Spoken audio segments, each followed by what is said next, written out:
Ahora sí nos vamos a ajustar un poquito más a lo que teníamos preparado, lo que producción había preparado para hoy. Eh, Antes de irme estos días, gran polémica en torno al cierre de Yasaki. Cuánto se debatió sobre si era una cuestión de el costo de la producción en Uruguay, temas de competitividad, cuánto responsabilidad de los trabajadores, que también se manejó eso incluso desde la propia empresa, ¿no? Como una suerte de sindicatos demasiado quisquillosos, por decirlo suavemente. Bueno, finalmente, ¿en qué está la situación? En que hubo un preacuerdo que se alcanzó en la tripartita tras el cierre de Yasaki. Que por más manifestaciones y todo lo demás que hubiere o que se estuviera pensando, era obvio que la decisión no se iba a revertir. El cierre no lo decidió acá ningún gerente de turno. El cierre es una decisión que se toma en la casa madre o como se le llame, ¿no?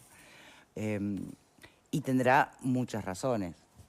Que el Uruguay definitivamente tiene problemas de competitividad, altísimos costos de producción, lo sabe todo el mundo, nadie lo niega, y de hecho es uno de los grandes objetivos y desafíos que se pone cada vez que un gobierno nuevo asume. A ver cómo podemos solucionar este tema. Que además la industria en sí misma representa desafíos importantísimos en el Uruguay, y ahí puede haber capaz matices, ¿no? Lo que puede ser lo que se entiende como el apoyo por parte del gobierno o no, si hablamos de un gobierno de coalición o un gobierno de Frente Amplio. Eso se verá qué tanta cintura o margen hay para aplicar en estos temas. Pero bueno, tampoco era... No había consuelo en que la empresa cierra, dice, me voy. Chau.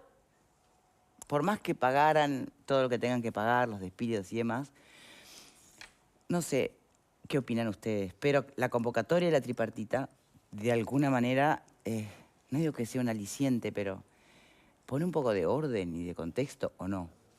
Para mí es... ¿O es simbólico y nada más? No, no es simbólico, es amortiguar el golpe de alguna manera. Claro. Es tratar de que eso que generó tanto impacto, donde hay más de 1000 trabajadores involucrados, obviamente no le soluciona el problema de fondo porque la empresa se va y lo dijo de entrada. Me voy, cierro y es irreversible. De alguna manera, bueno, le van a dar un plus, aparentemente, en vez del despido común van a tener un plus y en fin, y otros elementos más, formación profesional para que puedan reinsertarse en el mercado laboral. Sí. Y bueno, son cosas que, bueno, se logran en esta, yo le llamaría aterrizaje, porque en definitiva no deja de ser eso. Lo que meten es más colchones en el piso para que el golpe amortiguadores. Amortiguadores, para que sea menos traumático o menos lastimoso. A ver cómo nos puede transmitir el preacuerdo, porque es preacuerdo, habrá que ver si no pasa algo en el medio que cambie la jugada. Vamos a dar la bienvenida al subsecretario del Ministerio de Trabajo, Daniel Pérez. ¿Cómo le va? Buenas tardes, un gusto estar aquí. Bueno, el preacuerdo efectivamente se firmó en el día de ayer por parte de representantes de la empresa que son tan radicados en Brasil, que vinieron para negociar esto específicamente por los trabajadores y bueno, y en el caso del Ministerio de Trabajo haciendo de articulador. En principio la confirmación que tenemos de las asambleas que se realizaron hoy es que los trabajadores aceptaron ese preacuerdo, por lo tanto se convertiría en breve en acuerdo. Se convertiría porque formalmente hay que hacer un acta de acuerdo, digamos. ¿Cuáles son los márgenes para cada parte? Porque yo me pregunto, para un trabajador, entre la nada y que el preacuerdo suponga un plus, andás a ver de cuánto es el plus, capaz son 2,50 pesos, pero es algo. Que te hablen de reconversión laboral, también es algo. No cambia la realidad durísima de se quedó sin trabajo, se quedaron sin trabajo más de 1000 personas. ¿Qué margen de poder pelear un poquito más tienen los trabajadores? Por otro lado, la empresa que se fue acepta venir a negociar este preacuerdo. ¿Podría haber dicho que no?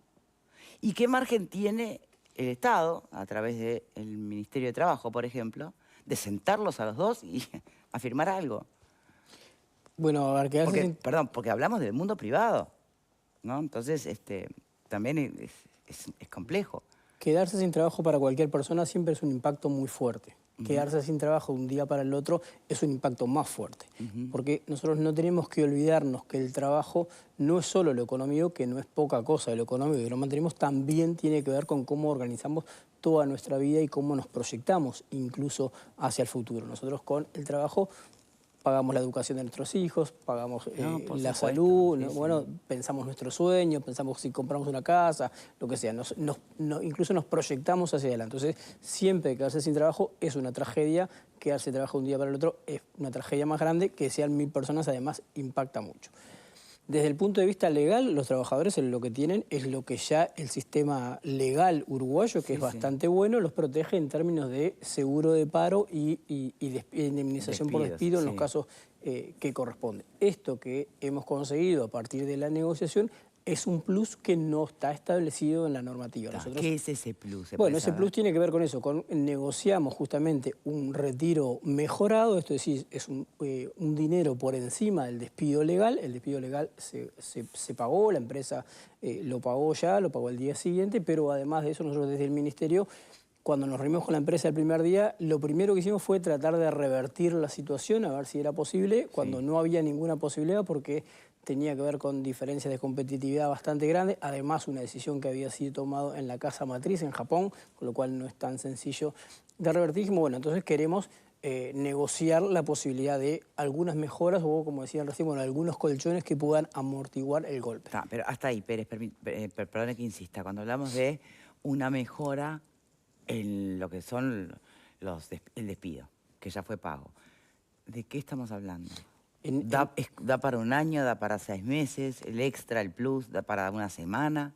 No, lo que se acordó fueron 144.000 pesos para cada uno de los trabajadores. De los 1.055 trabajadores, cada uno va a recibir eso. Además del despido ya formal. Exacto, además del despido formal, eso es lo que va a recibir en términos económicos, que obviamente obviamente eso no da para un año ni para 6 meses, pero es un plus adicional recién eso. Además de eso, bueno, ustedes decían recién, lo otro que acordamos allí, que trabajamos, en realidad fue una propuesta nuestra que tiene que ver con el INFOP, es diseñar un programa que tiene que ver con una parte de orientación laboral para conocer bien al detalle los trabajadores, qué competencias tienen, qué experiencias tienen, a partir de ello desarrollar un proyecto ocupacional de cada uno de ellos, teniendo en cuenta, por un lado, estas competencias y experiencia, también cuál es la situación del mercado laboral y cuáles son las posibilidades de reconversión y los intereses de los trabajadores, que de hecho la mayoría son trabajadoras mujeres, y junto con eso, bueno, a partir de eso la mayoría plantearles... son mujeres. Sí,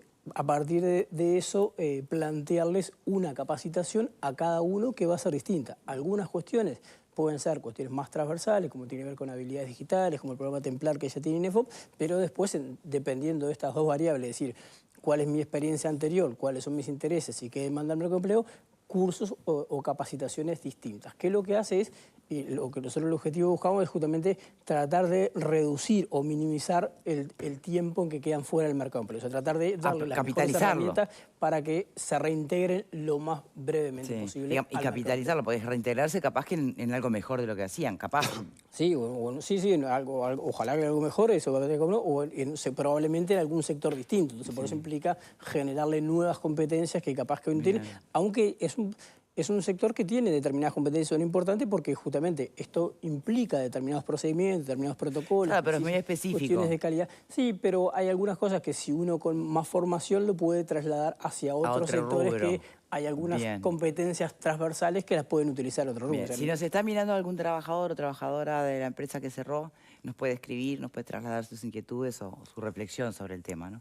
Y la otra, y ya enseguida abro al panel, disculpen, pero los representantes de Yasaki Japón que estaban en Brasil, gustosamente dijeron vamos a negociar algo porque no tenían por qué tampoco. No, legalmente no tienen ninguna obligación. Nosotros sí les hicimos sentir algo que a nosotros la verdad es que nos molestó, que es que justamente no nos hubiesen avisado previamente y de un día para el otro nos hubiéramos enterado. ¿Qué dice la ley? ¿Qué margen tienen de tiempo para anunciarlo? No, ellos no incurrieron en ningún incumplimiento legal. Bueno, lo cumplieron fue con la ley. Que capaz se puede pulir de la ley. Pero si ustedes se imaginan, por ejemplo, la situación de Fábrica Nacional de Cerveza el año pasado, que dijo, bueno, 2 meses antes vamos a cerrar la planta, nosotros desde el Ministerio pudimos trabajar con el sindicato y con la fábrica en una reestructura que permitió que la planta no se cerrara. En este caso no tuvimos esa posibilidad porque ya se había tomado la decisión, se había ejecutado la decisión y además era ya irreversible. Entonces, bueno, nosotros nos quejamos sobre esa situación porque nos hubiese gustado poder trabajar previamente y la empresa aceptó esta negociación tripartita.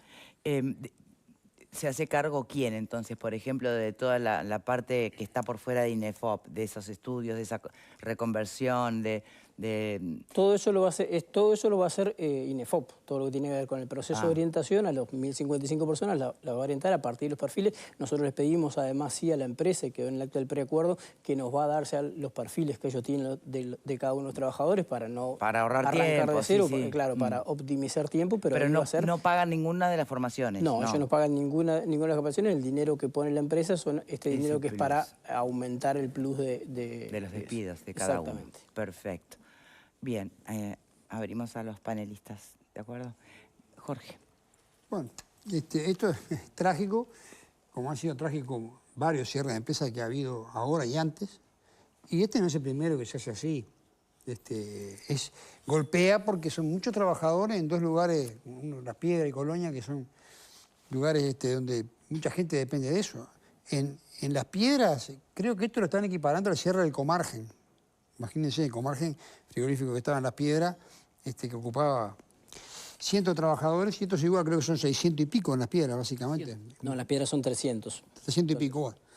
Y mujeres, además, creo que había muchas mujeres. Bueno, entonces, una cosa bastante trágica. Pero se han dado otras veces, y en peores condiciones que lo que finalmente se logró, porque se han dado otras veces que tuviste que corretearlo para poder ver si le cobrabas algo. Y a veces nunca se cobró. Y otras veces hubo que meterse para dentro de la empresa para que no te llevaran lo que había, porque si no, no tenías ni dónde agarrarte. Esto fue lamentable, pero de cualquier manera se encauzó y hoy los trabajadores, si resuelven en la asamblea aceptar el preacuerdo, bueno, llevarán ese despido plus que tiene, porque el otro es legal, el despido plus que tiene, y después la capacitación, que es algo que se ha ensayado otras veces, que ojalá que dé resultado, porque implica mucho para esa gente. Pero esto está enmarcado en toda una discusión, porque Yazaki era autopartista, fabricaba autopartes. Fanacif, que cerró el año pasado, más o menos en las mismas condiciones de Yazaki, ¿te acordás vos? No avisó mucho, no avisó nada, casi un día, pum, cerró. Que era un autopartista también. No de capitales japoneses, era en argentino o brasilero. Que era la vieja fábrica uruguaya que hacía cinta freno, pero después se profundizó. Y también fue de la misma manera. Es decir, capaz que yo no estoy metido por dentro, pero capaz que el sector de la autoparte está teniendo una problemática así de competencia que yo desconozco si es así o no, pero probablemente sea así, porque van 2 autopartistas que cierran en el correr de menos de un año. Y yo, la verdad que ojalá todo esto amortigue el impacto que va a tener para un montón de gente. Bueno, no hay forma de arreglarlo, porque no hay forma de arreglarlo. Y lamentablemente hay gente que la va a pasar mal por un tiempo porque es muy difícil volver a encontrar el camino después, y cuando vos ya estás desde hace muchísimos años trabajando allí, ya con tus perspectivas armadas. Eso es, yo he vivido varios cierres de empresas desde el otro lado, es realmente bastante abrumado las situaciones que se ven. Pero bueno, por lo menos se le encontró una salida, digamos, amortiguada. Y esperemos que se estudie para que estas cosas no vuelvan a pasar más, porque algunas pueden ser peores que te podés quedar inclusive sin que te vean, sin cobrar nada. Sí, quería hacer una reflexión primero que nada. Pérez, usted dijo que era, ¿cuánto el plus? 140.000 pesos más o menos. Por empleado. 144. Bueno, vamos a redondear un poco más de $3.000, ¿no? Aproximadamente. 3.300 al 3.300 por 1.100 personas. Estamos hablando de $3.300.000, ¿no? 3.500.000 fue. 3.500.000. Si será importante y claro para la empresa los números que decide, además de pagar obviamente todos los despidos juntos, pagar $3,5 millones para irse a otro lugar donde entiende que hay mejores condiciones. Me parece que... No fue un capricho, evidentemente que no fue un capricho. Está clarísimo y estos números son absolutamente claros. Digo, lo estoy planteando objetivamente, lo cual plantea claramente un problema de competitividad. Sí. Sin ningún tipo de dudas. Tú, Daniel, estuviste desde el día 1, bueno, después que se enteraron, obviamente, siguiendo de cerca la situación. Se trató de un tema vinculado a la competitividad, dentro de la competitividad, a un país caro donde no están dadas las condiciones. Por eso vuelvo a este ejemplo, que me sirve más meter 3,5 millones de dólares e irme a otro lugar, o de un problema estrictamente de conflictividad laboral. No, a ver, seguramente en la decisión de la empresa, como en cualquier decisión esto, son varias las variables, pero la variable determinante claramente fue la cuestión económica, esa fue la variable determinante. A mí no me gusta hablar de un país caro, porque en realidad el país es caro o no depende de cuánto producimos con eso. Para mí el tema de la competitividad muchas veces se discute en términos de cuánto es el valor del dólar, si el dólar sube soy más competitivo o si no, y eso, aparte de que está fuera de nosotros, porque el dólar se mueve en el mundo, no es una cosa a la que tenemos control, es eso, es poner el problema, es el otro, otro me lo tiene que resolver. Yo creo que el problema de competitividad de Uruguay que tiene que ver mucho más con la productividad. Si yo con las mismas cantidades de materia prima, con la misma, bueno, eso quizás llegue a comentarlo, pero con la misma tecnología y con la misma cantidad de trabajadores, el costo laboral, eso, produzco más, en realidad mejoro mi competitividad. Y ese es el gran desafío que tiene el país y que la verdad nos ha costado mucho sentar a discutir los actores sociales y sobre todo profundizar. Nosotros el año pasado tuvimos durante un año una comisión tripartita en el marco del Consejo de Trabajo para discutir esos temas justamente de productividad, porque además todos los actores sociales, cuando uno los escucha por todos lados, dicen, bueno, tenemos que mejorar la productividad, tenemos que bajar los costos, tenemos eso, y la verdad es que poco pudimos avanzar. Nosotros hubiésemos querido poder definir indicadores de productividad, poder trabajar sobre eso, tomar incluso un par de sectores de ejemplo para empezar a medir y hacer un ejercicio justamente para poder mejorar eso. Ese para mí es la clave y es el desafío que el país tiene por delante, más allá de este caso concreto y más allá, porque esto pasó en los autopartistas, pero pasa todos los días en las empresas grandes, chicas, en el comercio, en la industria, eso pasa todos los días. Hoy pagamos la electricidad más cara de la región. ¿Sí? Ya con ese dato, que también uno dice, no celebramos con bombos y platillos el cambio de la matriz energética. ¿Cuándo va a traducirse eso en el bolsillo de la pequeña empresa, del que quiere emprender, del que paga la cuenta del aire acondicionado de su casa? Perdón, esa usted la pregunta, obviamente. Es una pregunta que me estoy haciendo retórica. Volvamos al eje. ¿Por acá? Todo esto lo logrado va al margen de las normas legales, es decir, 6 meses de seguro de paro y demás, ¿verdad? Hablando del tema de productividad, yo iba por la misma línea de Pepe. Una empresa que pone 3,5 millones de dólares por encima de haber cumplido con todo. Con la ley, con todo lo que la ley. Con todo lo que la ley marcaba, implica que el problema que tenía de competitividad con Uruguay era grave, que no era nuevo, se ve que lo venía arrastrando desde hace tiempo, y creo que revela que Uruguay está caro para producir, y no quiero pensar en los movimientos arancelarios que se están dando a nivel mundial, que eso puede llegar a agravar bastante el problema. Creo que el tema de la productividad juega, como bien decía acá el jerarca del Ministerio de Trabajo, pero yo hace décadas que escucho hablar de productividad en distintos ramas de actividad y cómo enfocarla y todo lo demás, y el avance ha sido prácticamente nulo o muy escaso. O sea, no se han puesto de acuerdo ni siquiera en cómo medir la productividad. Y entonces digo, si no te pones de acuerdo cómo vas a medir la productividad, es muy difícil llegar a un acuerdo qué significa la productividad, o sea, la mejora de la productividad. Creo que uno de los desafíos que tiene Uruguay por delante en materia de competitividad va por bajar los costos internos, que somos un país caro, y eso no tiene que ver exclusivamente con el dólar es un precio más, sino tiene que ver con los costos del Estado, con los costos laborales, en fin, con todos los costos que implica para cualquier industria que se instala en un país, tener que evaluar a los efectos de calcular su rentabilidad, porque acá nadie viene a perder plata. Cualquiera que viene a invertir quiere ganar, lo que es natural. Entonces digo, en estos 5 años, ya me voy un poco para ver, digo, ¿qué ha pasado con estos temas que son claves? ¿Por qué? En el caso de, usted mencionó la Fábrica Nacional de Cerveza, en el caso de la planta que se anunció, en fin, y al final se terminó minimizando ese problema, pero en realidad, como decía Jorge, en autopartes es la segunda industria que se va, y hay otros que también están ahí. Hemos tenido problemas con la industria láctea, sé que es una industria que depende mucho, es muy tomadora de precios, sé que Pero también hay un problema ahí, y hemos tenido y cierre de varias plantas. Entonces digo, en términos generales, ¿cómo se ha ido trabajando la globalidad del problema?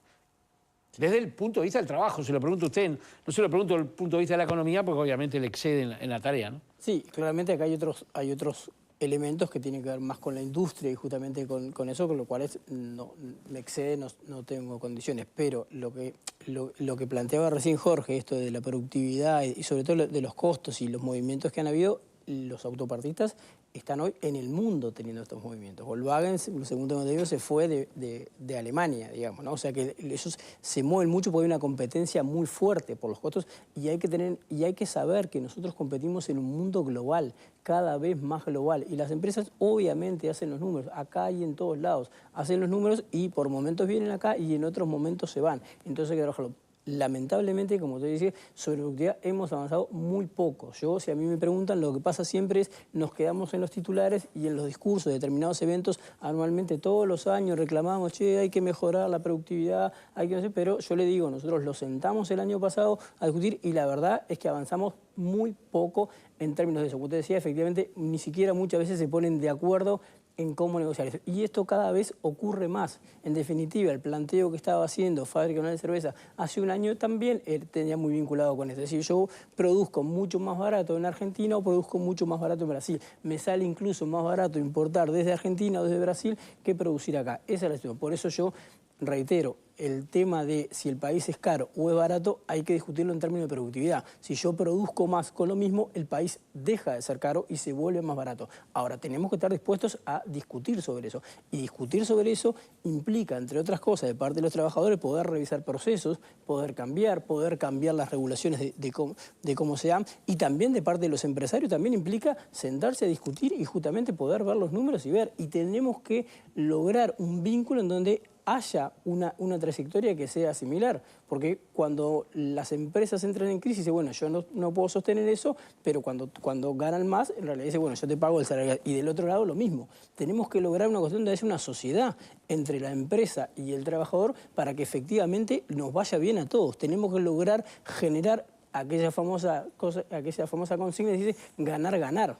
Eso implica que todos podamos pensar, tengamos la disposición de pensar con cabeza abierta y que no haya mitos y que no haya tabúes, que nos sentemos a discutir y pensemos todo. ¿Las empresas tienen que transparentar sus números a los trabajadores?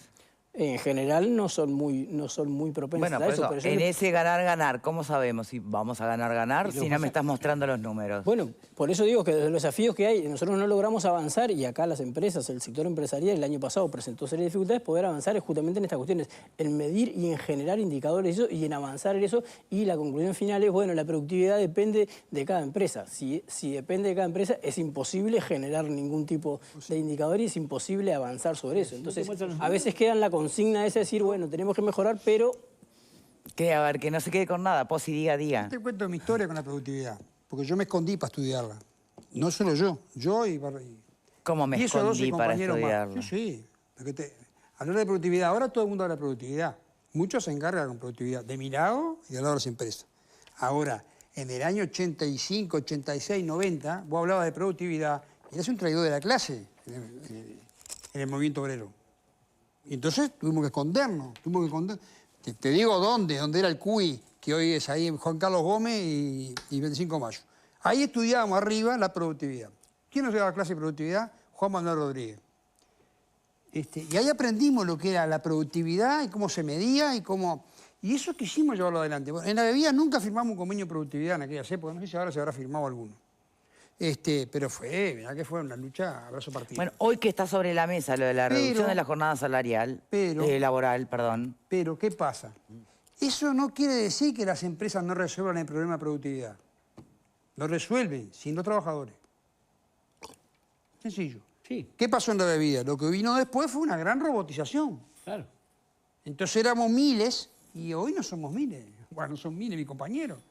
Una tremenda robotización que mejoró la productividad, pero varias veces, sin que los trabajadores se llevaran... Sí, se ganaba muy bien, viste, los convenios de la federación siempre fueron muy buenos convenios, debemos ser el gremio que gana arriba los bancarios, inclusive ahora, pero si antes éramos 11.000, ahora quedarán trabajando 1.000 y poco.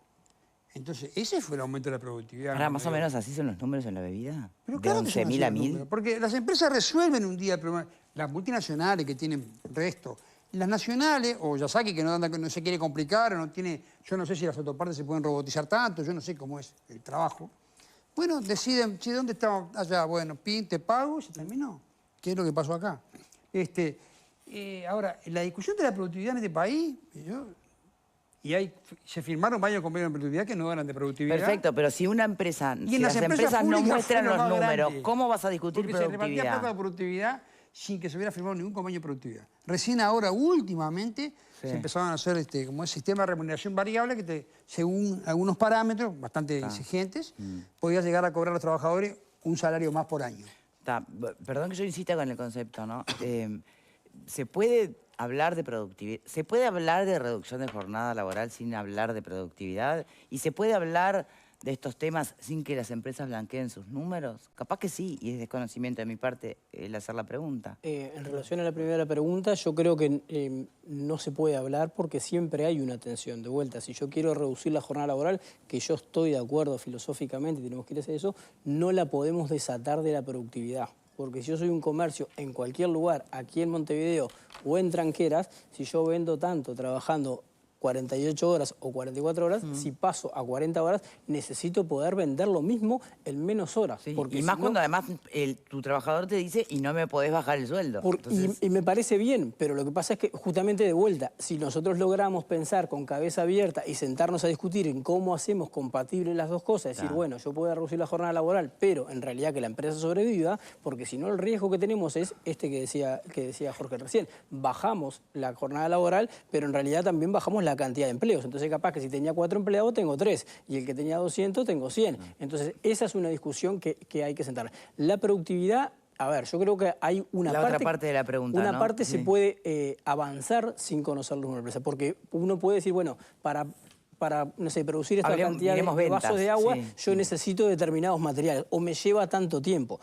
Haciendo este proceso, ahora yo puedo revisar el proceso y decir, bueno, si hago el proceso de elaboración distinta, quizás me lleva menos tiempo. Entonces, o puedo producir más cantidad de agua en el mismo horario. Pero llega un momento en que sí, en que si uno quiere, y además, sobre todo, si queremos hacerlo efectivo, que sea beneficioso para la empresa y para el trabajador, cuando digo para la empresa es que las empresas ganan más, y cuando digo para los trabajadores es que tengan mejores empleos y mejores salarios, en algún momento hay que sentarse a discutir de los números. Pero estamos lejísimos de eso porque no estamos discutiendo ni siquiera de indicadores, porque además a veces se confunde productividad con destajo, que son cosas completamente distintas. Claro, una cosa es productividad y otra cosa es destajo. Así que una cosa es como uno trabaja de repente en algunas zafras y bueno, si usted produce tantos cajones, se mueve tanto, gana tanto. Otra cosa es yo genero un proceso por el cual produzco más cosas en el mismo tiempo. Claro. Queda Pablo, ¿querés agregar pregunta? No, por favor, no te voy a perdonar. Esto me hace acordar la frase de Seregni, ¿no? Fuimos, somos y seremos. La verdad que decía. Es como un déjà vu vivirlo, ¿no? Porque, ¿Pero y qué tiene que ver? no, porque fuimos caros, somos y seremos. No estamos hablando del costo país. Hace años que yo escucho competitividad, atraso cambiario, productividad, situación regional compleja, situación mundial, y siempre pasa exactamente lo mismo. Cuando sucede una debacle de estas características, durante un par de meses se habla de estos temas. Una vez que se firme este acuerdo, se acabó la discusión. No se habla más ni de Yasaki, ni de las 1.100 personas, de la famosa reconversión laboral. Bueno, pero es la historia del mundo. No, está bien, que yo lo aprecio mucho, pero después me interesaría saber exactamente cuando se hace esa reconversión y esos cursos, cuántas personas realmente vuelven a conseguir trabajo, ¿no? Porque parece más un saludo a la tribuna que otra cosa. Yo lo veo de esa manera, lamentablemente. Pero el gran problema que tenemos nosotros acá, que es lo único que el Estado, creo yo, puede medianamente maniobrar, es con el tema de las exoneraciones tributarias cuando va a venir una empresa de estas características. No más que eso. No mucho más que eso. Porque después el tema de Yasaki se da justamente en el contexto y legitimidad de la ley de exoneraciones. Pero creo que ahí es donde debería de revisarse un poco el tema de las exoneraciones, siempre y cuando no corras al capital, ¿no? Porque el capital no es tonto. Si vos no le das tal y cual exoneración, cruza el río y te ponen la empresa del otro lado. Creo que es lo único que el Estado, como Estado, puede más o menos regular, porque la competitividad, bien como dice nuestro invitado, ¿cuánto se ha hablado de competitividad? ¿Cuánto se ha avanzado? Nada. Nada. Productividad. Además, Pérez, sí, ahí va. Bueno, Productividad, no competitividad. además te pero digo, Pérez, competitividad va de la antes mano de de la despedirlo, productividad. Es antes uno de de los- además te digo despedirlo, algo, Pérez. en lo que corresponde a Daniel como Ministerio de Trabajo. Si vos la productividad no lográs que sea un objetivo nacional, en donde todo el mundo pierda la desconfianza durante un tiempo y se ponga de acuerdo que es un objetivo del país, que la productividad crezca en acuerdo, está frito, porque si vos haces crecer la productividad en un lugar y en el otro que hace el mismo que vos no la haces crecer, la liquidás hasta otra. Sí, sí, la Y entonces competitividad... generás desempleo y no que hace mejora agua nada. por otro lado. Pérez, antes de cerrar, ¿hay alguna otra empresa que le conste que está por tomar decisiones similares y por ahí no se hace pública para no, bueno, generar alarma? ¿O no? ¿O hay cierta estabilidad por el momento? No, a mí no me consta que haya otra empresa que sea eso. El último caso que hay, que ha salido recientemente, es el caso de Isusa, que ahí es completamente diferente porque además dicen que sus salarios son distintos. No, que además no se van. No, pero además que sus salarios son distintos que lo de la competencia, no es un tema de ellos. Es decir, en definitiva, básicamente dicen nosotros pagamos más que los demás. Con lo cual, y de hecho es una cosa que vienen trabajando bipartitamente los trabajadores y los empresarios. Nosotros no sabemos, tampoco sabíamos de esto de Yasaki. Esa es la situación. Después, empresas que tienen dificultades, sí, todo el tiempo hay empresas que tienen dificultades y se conversan entre trabajadores y muchísima gente llegan a acuerdos y por eso muchas veces ni siquiera la prensa se entera porque son resueltos en acuerdos con trabajadores y empresarios y muchas veces los trabajadores dicen, sí, efectivamente acá tenemos un problema, busquémosles la vuelta para resolverlo, porque eso también hay que decirlo. En general, cuando esto es público es cuando no se logra resolver o como en este caso además fue un impacto tan grande para todos. Pero después empresas que tienen dificultades es normal que ocurra. ¿Y empresas que están con el cuco del cambio de gobierno? Bueno, eso yo no sabría decirlo. Ahí ya habría que preguntarle a las empresas si alguna empresa tiene el cuco del cambio de gobierno. Yo en ese sentido no. No, porque algunas voces ya aparecieron por allí, ¿no? Desde la elección del Ministerio de Trabajo. Entonces, bueno, puede que así como existió el cuco cuando ganó la izquierda por primera vez, que todavía haya, bueno, personas que puedan llegar a anticipar la incertidumbre en este momento. Yo confío y espero que el próximo Ministerio de Trabajo, en realidad, que además es una persona que viene del ámbito del trabajo, justamente tenga la conciencia y la sabiduría para decir, bueno, acá el foco lo tenemos que poner en generar la mayor cantidad de empleo y para eso también son necesarias las empresas. No hay empleo si no tenemos empresas que sean saludables y hay que generar las mejores condiciones. Yo aspiro a ganar eso y la verdad es que deseo que tengan el mayor éxito. De hecho, ojalá tengan mejor éxito que nosotros en términos de poder generar empleo, porque eso en definitiva es en beneficio de todos los uruguayos, que es lo que queremos. Daniel Pérez, subsecretario del Ministerio, muchísimas gracias por habernos acompañado en el día de hoy. Gracias por la invitación. Antes de ir a la pausa, ¿ya conocían el RAID líquido eléctrico? Sí, fantástico. Con más de 350 horas de protección contra mosquitos, es para utilizar en cualquier ambiente de la casa, durante el día o cuando te vas a dormir, porque de hecho una de las mejores cosas es que es sin olor. RAID, protección para todos. Pausa y ya.